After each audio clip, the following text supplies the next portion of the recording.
Hello guys, welcome back to my YouTube channel. അപ്പം big ബോസിൻ്റെ ഒരു പ്രൊമോ അപ്ഡേറ്റ് ആയിട്ടാണ് വീണ്ടും എത്തിയിരിക്കുന്നത്. നിങ്ങൾ ആദ്യമായിട്ടാണ് എൻ്റെ ചാനൽ കാണുന്നതെങ്കിൽ ഒന്ന് സബ്സ്ക്രൈബ് ചെയ്യാൻ മറക്കല്ലേ.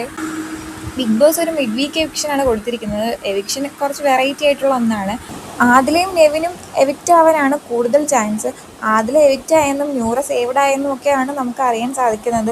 എവിക്ഷൻ എങ്ങനെയായിരുന്നു എന്ന് വെച്ചാൽ എല്ലാവരെയും ബിഗ് ബോസ് ലിവിങ് ഏരിയയിലേക്ക് വിളിക്കുകയാണ്. എന്നിട്ട് പറയുകയാണ്, നിങ്ങൾക്കിപ്പോൾ ഒരു മിഡ് വീക്ക് എവിക്ഷൻ വരാൻ പോവുകയാണ്, എല്ലാവരും ഗാർഡൻ ഏരിയയിൽ ചെല്ലണമെന്ന്. അങ്ങനെ എല്ലാവരും ഗാർഡൻ ഏരിയയിൽ ചെല്ലുന്നു. അപ്പോൾ ഓരോരുത്തരെയും പേരെഴുതി കുറേ പെഡസ്റ്റലുകൾ ഇങ്ങനെ വെച്ചിട്ടുണ്ടായിരുന്നു. അപ്പോൾ അതിനകത്ത് അവരവരുടെ പേരെഴുതിയ പെഡസ്റ്റലുകളിൽ അവരവർ ചെന്ന് നിൽക്കണം.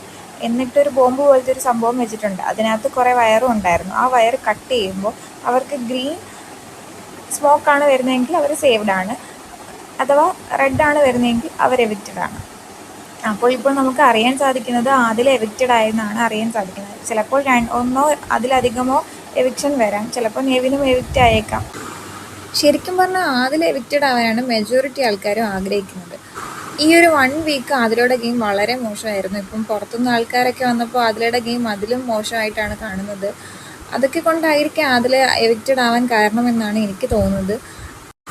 നിങ്ങൾക്കിതിനെക്കുറിച്ചുള്ള അഭിപ്രായം എന്താണ്? കമൻറ്റ് ചെയ്യുക. കൂടുതൽ ബിഗ് ബോസ് അപ്ഡേറ്റ്സിന് വേണ്ടി ചാനൽ ഒന്ന് സബ്സ്ക്രൈബ് ചെയ്തേക്കണേ.